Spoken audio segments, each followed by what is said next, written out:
What's up, fam? Hey, thank y'all for tuning in. As always, be sure to like, share, comment, and subscribe to the channel. And when you subscribe, make sure you hit that notification bell so that every time I drop a video, you will be notified. Today, I want to talk to you about a story that's pretty much out of, I ain't gonna say my hometown, but kind of between Dallas and Fort Worth. This is coming out of the South Lake Carroll area of Dallas, of Texas. And it's about former #1 overall draft pick of the Dallas Cowboys, Russell Maryland. And right now, I guess you could say he's in a battle with the educational system out in the area that he lives in, trying to create more diversity throughout the school system. Now, give you a little background. Russell Maryland, like I said, #1 draft pick, 1991, I believe, out of the great Cowboys, Dallas Cowboys. You know, he helped bring 3 Super Bowls. So, can't hate on the brother. Go Cowboys. South Lake, Carroll area. Russell Maryland, after he retired from the NFL, decided to move his family to the South Lake area so he can raise his kids. Now, South Lake is a very affluent area in Texas. I mean, you have a lot of like $1 million, $500,000, couple $1 million houses out there. I mean, the area is very prosperous, and it's it's majority white, as you can probably guess. But say around about 2001, Russell Maryland decided to move out there. So I can kind of understand wanting to be into being a nice neighborhood to raise your family, raise your kids, stay away from trouble, this, that, and the third. So I can understand that. But as recently as let's say 2018, he said that one of his daughters that was in the high school was hit with had to deal with a racial incident. They said that while she was in class, one of the kids in class walked up to her, her and a couple of other African American friends, and stated that, I feel like stabbing some black girls today. Russell Maryland said that he took it to the school, they handled it, the incident was resolved, the issue was resolved, thought everything was done. Matter of fact, they asked him, Russell Maryland, one of the guys, he said that he coached football with, was on the school board, asked him to be part of a diversity commission in the Carroll district. Now, back in the day, give another little history lesson. South Lake used to be owned by a former slave by the name of Bob Jones. Like, his dad was a slave owner, his mom was a slave, so you know how that goes. You know that story pretty well. And he had a lot of acres, vast land. He owned vast land. But somehow, as usual, the government somehow ended up taking it, dug trenches, flooded it out, created a lake that is now a Grapevine Lake. And South Lake, like I say, affluent white people now reside in this area. And they pretty much remember Bob Jones with a park, wildlife preservation, I believe Park 2, and athletic park or what have you. But you can Google all this, find out this information for yourself. So fast forward to recent times, South Lake and Carroll used to be one school district called South Lake Carroll school district, but recently it's separated to South Lake and to the Carroll ISD. So now Russell Maryland's kids end up being part of the Carroll ISD. So Carroll ISD, you know, about 2018 also, there was a big nationwide story about these kids on a bus or some kind of school trip chanting or singing or whatever you want to call it, some song using the N-word throughout the entire song. Loud, proud, boisterous, you know, not feeling any type of way about it. Somebody recorded it, you know, put it on the internet, and like you know, like most dumb kids, and the rest is history. So like I said, about this time, Russell Maryland was asked to be part of a diversity group. Now, Carroll Senior High School has a graduation rate. They boast of it, of having 100% graduation rate. And only 1.4% of the students in the district are economically disadvantaged, which pretty much mean they're either at or below the poverty line. 1.4%. All right. It also says that the district is 63% white, which is more than double the statewide average, and only 2% African American. And I guess Russell Maryland's family will be part of that 2%. And so they say Russell Maryland in the past has been the celebrity face of Carroll ISD. They say it helped raise more than $300,000 for the district over a 3-year period. And I'm reading this from the USA Today article, because this story has become national news lately. It's been in all the local outlets, TV, newspaper, and USA Today picked this up also. They say he became the celebrity face of the fight against a culture of racism and homophobia. They always put the homophobia in there, in the public school system. He said he never thought that he'd be the one in this fight. And he said this has been tougher than going against a double team for the Washington Redskins or the New York Giants. And it say the movement to improve diversity education in the district, getting into it was a lot easier than maintaining this mission, I guess you would say. He said he was originally asked to be part of an advisory board called the District Diversity Council in 2018 by the member of the school board whose son played with Russell Maryland's son on the football squad. He said the school board originally positioned itself as invested in improving the district's culture.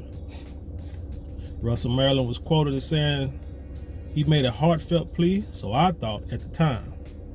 He had tears in his eyes. He's talking about the guy that wanted him to join the diversity group. And he said, but later, the board reversed course after Maryland and the DDC submitted their cultural competency action plan, which laid out objectives and strategies to improve diversity and inclusion in the district. The group spent about 16 months developing a plan and first planned to introduce it in April 2020. But as of June 2021, it still has not been adopted by the school board. Now, my thing is, Russell Maryland, I believe, is probably 8 years older than I am. He has to understand. I would think that he would have to understand how the system works, but who knows? I'm not sure exactly where he grew up and how he lived, but I don't think he knows. I mean, he played for Dallas, but I don't think he knows Texas like the average citizen knows Texas or Dallas, because, you know, he had privilege as a football player, professional football player. You helped Dallas Cowboys, America's team, the most popular team, one of the most profitable teams in the world. You helped them win 3 Super Bowls in 4 years. Oh, you know, the people around here are gonna love you, to death, until you try to change their system. They say white parents in the school district began to complain about the DDC's plan, associated with other groups like Black Lives Matter and the South Lake Anti-Racism Coalition, which was calling for larger changes to the school district than what the DDC proposed. Now my thing is this here about that. 63% of the students are white. It is hard to go in any organization, whether you're talking school, whether you're talking politics, whether you're talking employment, or what have you. It is hard to go somewhere and try to make vast changes when your portion of that population only represents 2%. You fighting against big money. Now you see how politics is. When you go to the polls, when people vote, and we all run around talking about we need to vote for this person or that person because that person over there is racist, when in actuality they're all racist, or they all got the same mindset. They all hang in the same circles. They all have the same money, and politics. When you deal with politics anywhere, it's about money. It's about who can provide the money. I can give you an example of back in the day when there's a kid in high school, freshman kid, softball player. Was like was a great softball player. Pretty much better than most of the kids on that team. And when she come in as a freshman, the coach said she was going to have her out there on that JV squad. She's going to have her on that field every play, no matter what. Whether she's infield, outfield, or what have you, she wants her on that field because the girl can play. This is a freshman coach that came in and said that. JV coach or what have you.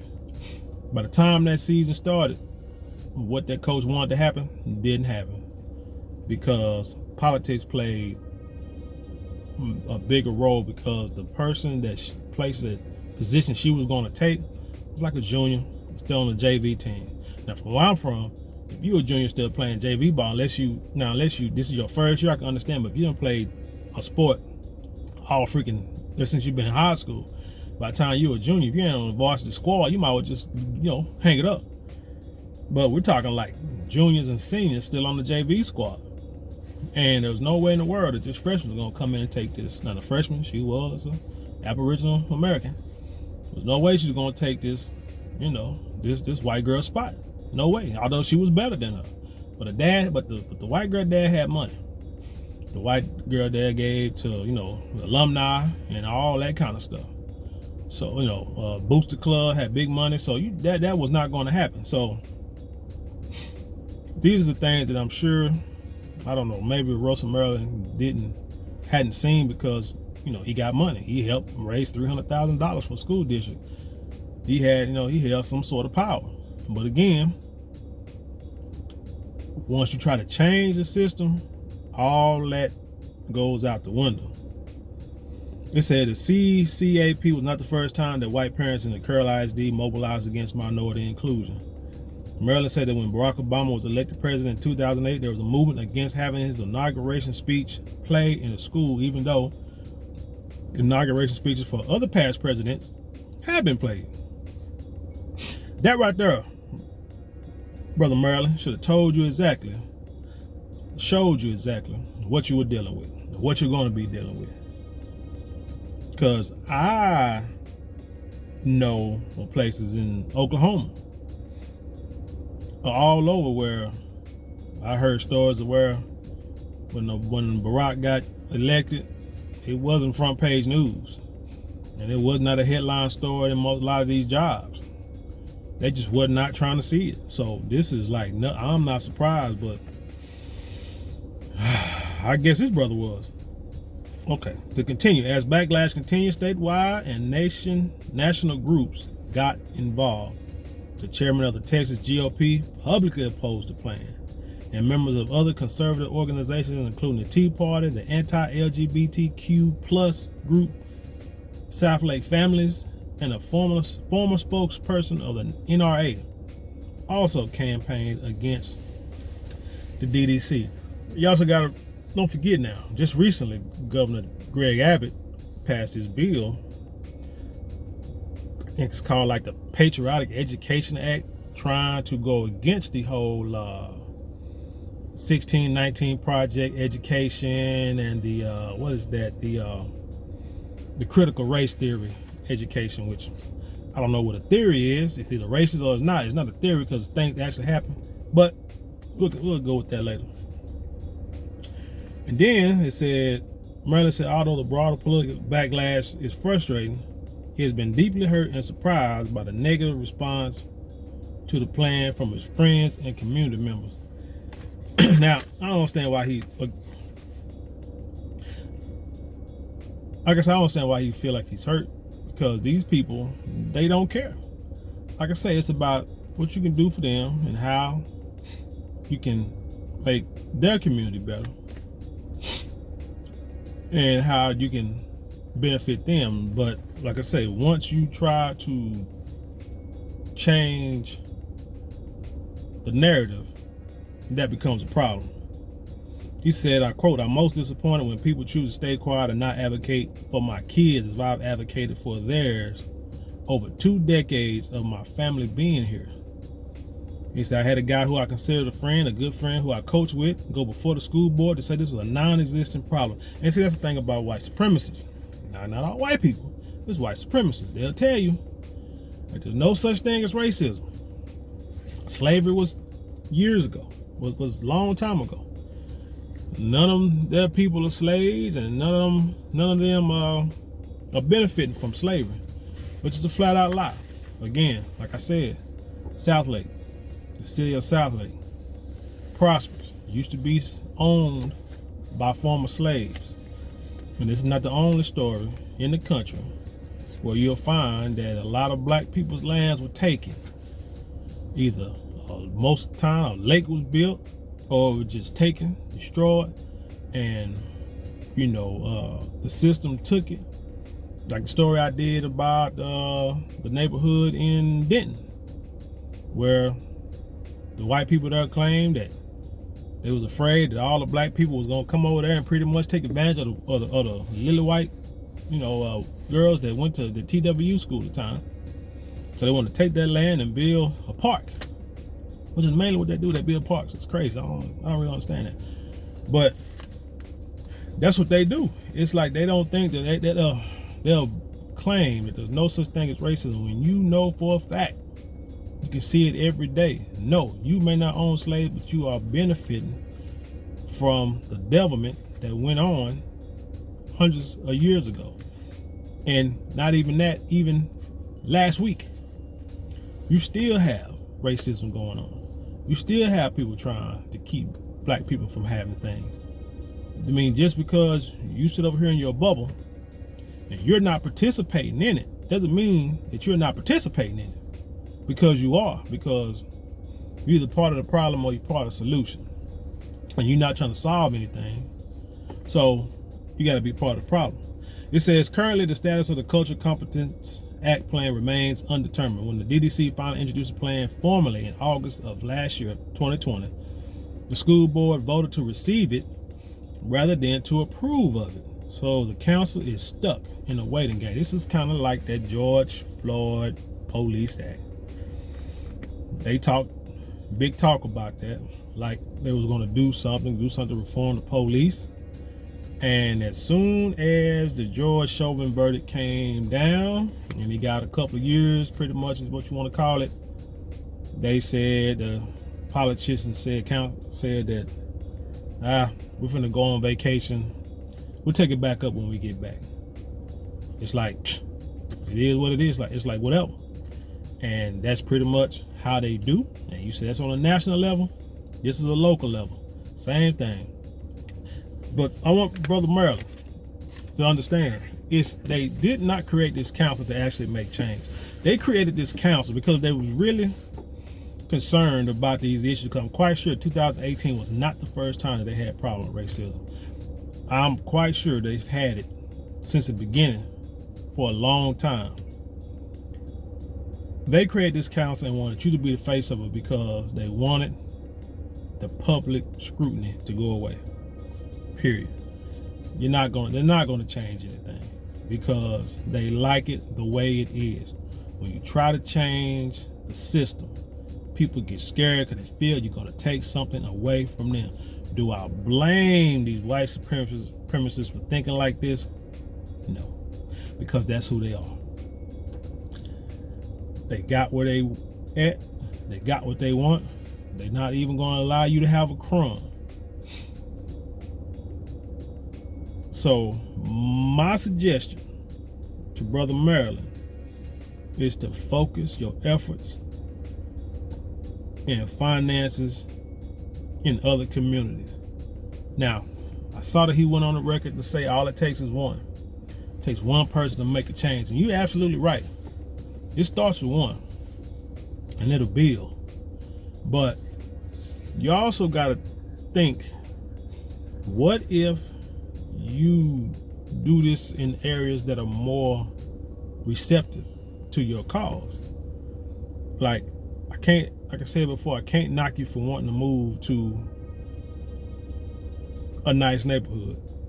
But there are some affluent neighborhoods out here that are full of Aboriginal and black people. There are. You may have to search for them, but they're out there.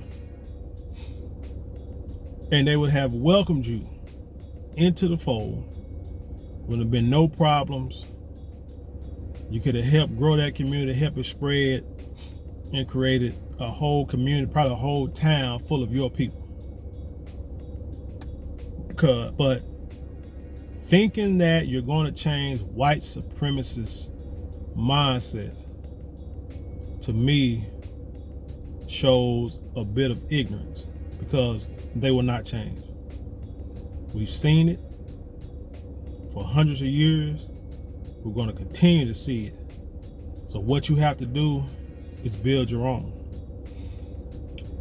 Or, like I said, go to other communities. You don't necessarily have to move to, to another community, but you can go to those communities and make your presence known, that you want to try to help everybody get the education, get the financial literacy that they need, so that next generation can come up and be better than the previous generations.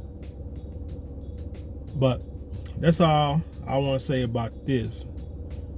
Like I say, brother Russell, hey, I would say South Lake, that's not a place. That's not where it's happening, bro.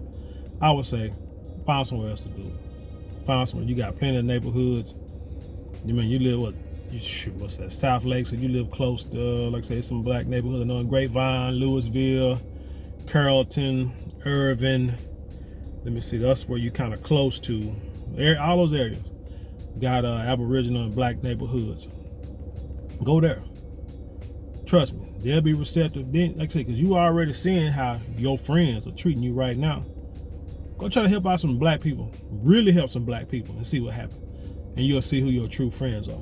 But with that being said, like I said, like, share, subscribe, comment. If you got any questions, comments, or concerns, or suggestions, go in the description box, hit that email up. You want to support the channel, go in the description box, hit the website up, get some merchandise. If you got your own YouTube channel or want to start your own YouTube channel, go in the description box, hit that TubeBuddy link. Join TubeBuddy.